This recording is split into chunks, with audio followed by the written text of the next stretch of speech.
tous et bienvenue sur une lectrice de plus. Je vous retrouve aujourd'hui pour faire le bilan du coup de mes lectures du mois de mars. J'arrive pas à croire qu'on est déjà du coup début avril, ça passe super vite. Mais au mois de mars, j'ai réussi à lire 11 livres au total et j'ai donc tourné plus de 3000 pages, précisément 3222. Parmi ces 11 lectures, j'ai tout de même 6 mangas, mais j'ai lu des gros livres, ce qui fait que ça se compense. Et on commence tout de suite, je vous les présente dans l'ordre que je les ai lus, ce sera plus simple pour moi. Et quand j'ai pas les livres avec moi, je vous mettrai une petite photo ici, et c'est parti. J'ai donc commencé mon mois de mars en lisant Blue Moon de Laïa Lopez, c'est publié chez Hachette Roman. C'est un tome 2 et c'est un dernier tome, donc j'ai pu terminer cette saga. Dans cette série du coup on suit Diana, donc qui est une sirène un peu spéciale qui rêve d'aller vivre sur la terre ferme pour apprendre à vivre avec les humains, découvrir les humains et tout simplement tisser des liens puisque étant sirène elle n'a pas pu côtoyer d'autres sirènes. Et bien sûr sur la terre ferme elle n'est pas toute seule en tant que sirène devenue humaine. Et il va leur arriver plein de choses à ce petit groupe, c'est super sympa. C'est un roman qui a la particularité d'être illustré régulièrement, soit par des images, soit par carrément des pages de BD. C'est super sympa et du coup hyper immersif. Les personnages sont hyper touchants. Et j'ai bien aimé cette fin, même si j'aurais aimé avoir carrément une suite, parce que j'ai adoré les personnages, j'ai adoré l'univers et j'aurais aimé les suivre un peu plus longtemps. Mais vraiment c'est une série qui vaut le détour, il n'y a que 2 tomes, c'est des petits tomes, ça se lit vite. Donc vraiment si vous aimez les sirènes et tout ça, foncez, c'est vraiment super cool. J'ai ensuite enchaîné sur le tome 3 du Collège Maléfique, donc La Cible de Cassandra O'Donnell et c'est publié chez Flammarion Jeunesse. C'est apparemment le dernier tome également de la saga, je crois qu'il a été annoncé comme tel. Même si après lecture, ça laisse la porte à d'autres tomes, donc je sais pas trop ce qui est prévu par l'autrice et tout ça. Mais en tout cas, dans cette saga, on suit Emma, jeune fille de 12 ou 13 ans je crois, qui a un don particulier, c'est qu'elle peut marcher dans les rêves. Et donc elle se retrouve à aller dans une école un peu d'enfants particuliers avec des dons, certains ont des grandes oreilles, d'autres sont des sorciers, il y a des loups-garous, enfin tout ce qu'on pourrait imaginer comme créatures un peu fantastiques, ils sont tous regroupés dans cette école. Et en fait Emma va se faire des amis, elle va se faire des ennemis et il va lui arriver plein de choses dans cette nouvelle école parce que elle y arrive très tard, elle est déjà très grande quand elle y arrive et qu'en général les enfants intègrent cette école assez rapidement dans leur enfance puisque leurs dons se remarquent assez vite. Donc voilà, il lui arrive plein de choses dans cette école. Ce 3e tome était super bien, encore une fois, j'adore. Comme c'est du jeunesse, celui-ci a aussi un petit peu d'illustration à l'intérieur, même si dans ce tome 3 ça m'a moins marqué que sur les premiers. Mais ça reste hyper sympa d'avoir des images de moments spécifiques.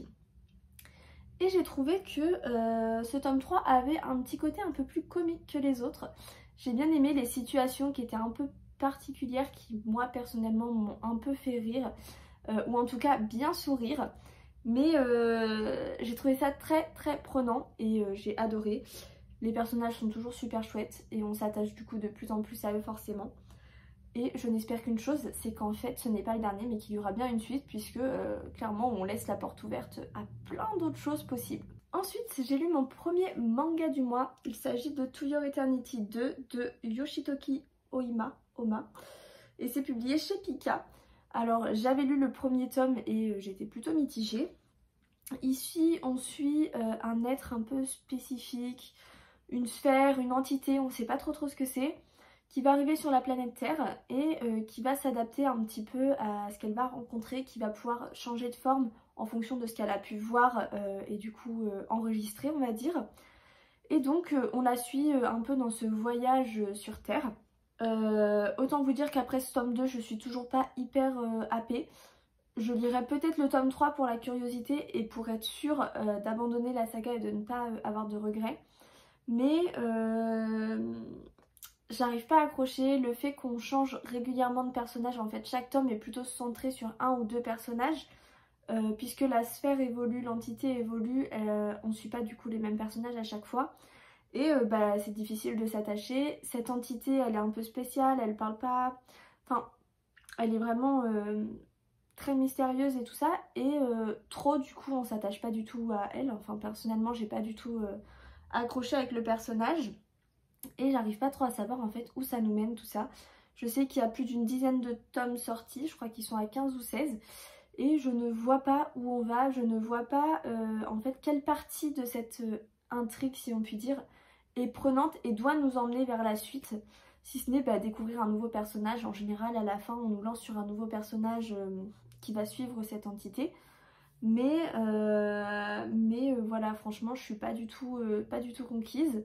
Et pour ce qui est des dessins, j'ai trouvé qu'il y a des moments, c'est extrêmement brouillon. On sait plus vraiment trop ce qui se passe, qui fait quoi. Enfin, c'est pas toujours très clair. Donc je lirai peut-être le 3 par curiosité et pour être sûre entre guillemets d'abandonner la saga et de pas regretter. Mais là tout de suite vraiment ça me donne pas envie plus que ça. J'ai ensuite lu la saga Orange, donc j'ai terminé la saga, j'ai lu les tomes 4, 5 et 6. J'avais plus ou moins accroché avec le début. J'aimais bien l'intrigue de l'histoire, même si je suis pas forcément attachée au personnage plus que ça et tout ça. Mais j'ai trouvé ça beaucoup plus intéressant dans ces derniers tomes, donc 4 et 5, puisque en théorie la série se terminait au tome 5. J'ai trouvé ça du coup forcément plus prenant, on arrive un peu plus au moment fatidique, on comprend un peu mieux pourquoi tout ça. C'est forcément ça nous donne beaucoup plus d'infos. Donc je l'ai pas dit, mais dans Orange on suit un petit groupe d'amis, notamment une jeune fille, je sais plus son nom exact, je voudrais pas dire de bêtises, mais qui un matin d'école va recevoir une lettre qui est signée d'elle-même, mais elle-même de 10 ans plus tard, et qui lui donne plein d'indications pour ne pas qu'elle ait de regrets 10 ans plus tard justement, parce qu'il va se passer quelque chose d'horrible durant son année scolaire. Et donc elle va essayer de suivre plus ou moins ses lettres pour changer en fait tout simplement le futur. Et donc c'est assez intriguant, assez prenant dans cet esprit un peu changer le futur, changer le passé, etc. Et donc 4 et 5 pour moi sont beaucoup plus prenants, sont beaucoup plus dans l'action parce que on y arrive, on va enfin savoir quelle est cette chose atroce, même si on l'a plus ou moins deviné, on n'a pas les circonstances, etc. Et le tome 6 m'a beaucoup surprise. On pourrait le classer un peu comme un hors-série. On est après la série du coup originelle, après la fin du tome 5. Mais cette fois-ci, on n'est pas centré sur cette jeune fille dont je parlais, mais sur un de ses copains du groupe. Et qui va en fait expliquer son ressenti, pourquoi certaines actions dans le passé, etc. Et en fait, j'ai trouvé ça hyper intéressant, ce tome centré sur un personnage. Ça m'a permis de m'attacher à lui beaucoup plus et d'en apprendre plus en fait sur ses mécanismes internes. J'ai trouvé ça hyper intéressant et ça permet d'une belle façon de continuer de faire vivre la série. Donc vraiment pour ça, bravo. Donc la saga Orange, je ne l'ai pas précisé, mais ça a été écrit par Ichigo Takano. J'ai ensuite, dans le cadre d'un club de lecture, lu Chromatopia de Betty Piccioli, je ne sais pas le dire, je suis désolée. Et ce livre est publié chez Scribner. Dans ce livre, on est dans un univers complètement dystopique où les gens, en fait, le peuple, on va dire, est catégorisé dans des castes par couleur. Donc selon la couleur, on est plus ou moins pauvre, plus ou moins riche, etc. Et ça se ressent aussi dans la hiérarchie de la ville puisque j'ai l'impression qu'elle est un petit peu en pente si on le veut. Et que les riches sont, enfin la princesse, les rois et tout ça sont tout en haut. Ensuite on a les nobles, le clergé, etc. etc. Et du coup tout en bas forcément les plus pauvres, les plus démunis. Et on va donc suivre 3 jeunes gens de cette cité. Donc une bleue qui est la caste la plus basse, la plus pauvre. Un jaune qui est plutôt au milieu on va dire. Et la princesse tout simplement. Donc une pourpre je crois qu'ils disent. Et donc voilà, on suit ces 3 personnages. Au début on sait pas trop comment les 3 vont réussir à se mélanger parce que ils sont quand même très éloignés géographiquement on va dire.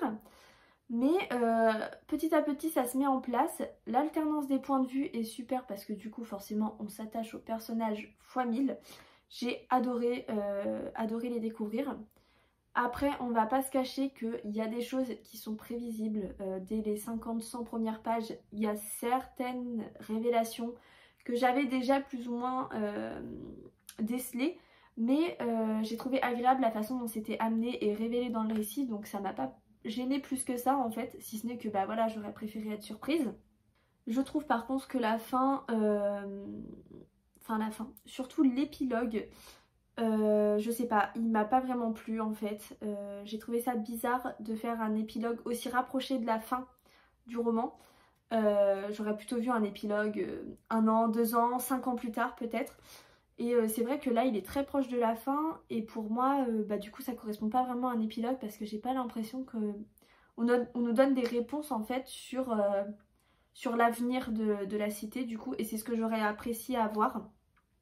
Je sais que l'autrice est en pleine écriture d'un tome indépendant mais qui serait dans le même univers je crois. Donc peut-être que j'aurai des réponses dans ce tome, je sais pas du tout. Ce qui est sûr c'est que je le lirai parce que bah, s'il est dans la même vibe que Chromatopia, ça me plaira forcément. Mais voilà, pour moi ça a été quand même une très très bonne lecture, même si bon, il y a quelques petites choses qui m'ont pas forcément plu à 100%. Très très bonne lecture et je peux que vous le conseiller si vous aimez les dystopies. J'ai ensuite lu Freerun, donc le tome 1. Donc là c'est l'édition collector. C'est écrit par Kanehito Yamada et dessiné par Tsukasa Abe et c'est publié chez Kiyun. J'en avais pas trop entendu parler, il est sorti ce mois-ci. Autant vous dire que j'ai craqué pour cette petite bouille d'amour d'elfe avec ses petites oreilles, j'ai adoré. Et j'ai lu vite fait le résumé et il avait l'air plutôt tentant et je ne regrette pas du tout. Dans du coup cette saga, on suit Freerun, qui est l'elfe qu'on voit juste ici, qui au départ est avec son groupe d'amis avec lequel ils ont gagné la guerre, tout simplement, qui était dans leur royaume. Donc il y a avec elle un prêtre, un humain je crois, un nain, et je me demande s'il n'y en a pas un autre, je me souviens plus trop. Donc on nous les présente assez rapidement au début, et en fait Freerun, qui est un elfe, n'a pas du tout la même espérance de vie que tous les autres membres de son groupe, puisque Freerun peut vivre des centaines d'années, et autant vous dire qu'un humain ne vit pas une centaine d'années. Et donc elle va vite se rendre compte que en fait la vie humaine est assez courte, et ça va la faire beaucoup réfléchir, et on va la suivre dans tout un voyage initiatique pour en apprendre plus sur les humains et pour réussir à un peu plus s'intégrer, on va dire, dans le temps en fonction des gens. C'est pas très bien expliqué mais c'est super intéressant. Mais du coup voilà, elle va essayer de développer un peu ses sentiments, de comprendre un peu mieux les autres. Du coup bah c'est hyper intéressant. J'ai vraiment bien aimé ce premier tome. Les personnages forcément sont hyper attachants. Le dessin de Abe est vraiment sublime. Les traits sont tout doux en fait. C'est vraiment juste superbe. J'ai adoré découvrir ça. Et ce qui m'a beaucoup plu en fait, c'est que du coup le personnage de Freerun, comme je l'ai un peu dit dans le résumé, elle n'est pas forcément hyper sensible, hyper émotionnelle. Et ça fait du bien en fait pour une fois de voir un personnage qui de prime abord pourrait être un peu repoussant, parce que elle peut avoir l'air méchante, elle peut avoir l'air égoïste si on peut dire. Et je trouve ça hyper cool du coup de mettre ce genre de personnage en avant dans un manga. Donc ça m'a carrément plu et du coup je me suis carrément attachée à Freerun. Et j'ai hâte de voir où ce petit voyage initiatique va nous mener, parce que du coup c'est semé de plein de bonnes morales tout au long de l'histoire. Donc je ne peux que vous le conseiller. J'ai ensuite enchaîné avec un livre un peu plus gros. Il s'agit de Les Saisons de la Tempête de El Cosimano et c'est publié chez De Saxus. Donc là j'ai la superbe édition en hardback. Dans ce tome, puisque c'est un tome 1 et que le tome 2 sort normalement si tout se passe bien au mois d'avril, c'est d'ailleurs pour ça que je me suis dépêchée de le lire. On suit donc des jeunes gens, des jeunes adolescents si on peut dire, qui représentent les saisons. Donc chaque adolescent a une saison et en fait ils vont devoir tuer la saison précédente pour prendre sa place, etc. Ils sont immortels, donc ils reviennent tout le temps à la vie, enfin à chaque cycle ils reviennent à la vie. Et c'est clairement un cercle vicieux. L'automne tue l'été, l'été tue le printemps. Oui, c'est ça. Enfin voilà, c'est vraiment un cercle vicieux. Et il y a plein de règles qui leur interdisent de se parler, tout est fait pour que ils se tuent et c'est tout. Il y a tout un système de classement pour que les plus mauvais en fait tout simplement disparaissent, ils sont remplacés, les meilleurs ont le droit à des bonus, etc. Donc vraiment très gros cercle vicieux. Et nous on va suivre du coup tout un cycle de saisons. Et notamment on a Jack donc qui est l'hiver et Fleur qui est la printemps. On va très vite se rendre compte dans l'histoire que ils sont pas si indifférents que ça l'un de l'autre. Et toute une réflexion va se faire sur et si ils pouvaient vivre tous ensemble à l'extérieur, et si en fait on leur mentait qu'ils pouvaient vraiment se toucher, se parler sans craindre de choses horribles. Et donc tout ça va se construire autour de ça. Donc voilà, c'est hyper prenant. Pour être honnête, après l'avoir fini, j'ai pas trop compris pourquoi il y avait un tome 2. On peut très bien lire le tome 1 sans du tout lire le tome 2. Vraiment, il y a une fin arrêtée. Enfin, on laisse pas forcément la place à un tome 2 quand on le termine. Même si je lirai le tome 2 parce que j'ai adoré l'univers. Gros point positif, tous les personnages sont extrêmement différents, forcément, puisqu'ils représentent chacun des saisons. Ils ont aussi des caractères qui correspondent forcément aux saisons qui leur a été attribuées. Et du coup ils sont très différents et en même temps ils sont hyper complémentaires, donc c'est hyper intéressant. Et ça fait passer de très beaux messages à travers ça. Et c'est juste trop cool de les suivre dans leurs aventures. On a l'impression qu'ils s'en sortiront jamais et finalement si c'est passé. Et c'est vraiment super cool et voilà, j'ai adoré. J'ai ensuite lu encore un manga et là il s'agit de Yona, donc le tome 2, c'est publié chez Pika et c'est de Mitsuo Kusanagi. Donc là on est plutôt sur un shoujo où on suit Yona, donc qui est une princesse qui s'est enfuie de son royaume puisque son père a été assassiné par son cousin. Et du coup elle fuit clairement. Et je sais toujours pas trop à quoi m'attendre, même si j'aime bien puisque j'avais peur que ce soit très très romance puisque c'est annoncé comme un shoujo. Et finalement je trouve que, en tout cas pour l'instant au tome 2, c'est pas ce qui prend le plus de place. Ça s'installe tranquillement, mais vraiment tranquillement. Et ça vient naturellement. Et ça m'intrigue plutôt pas mal.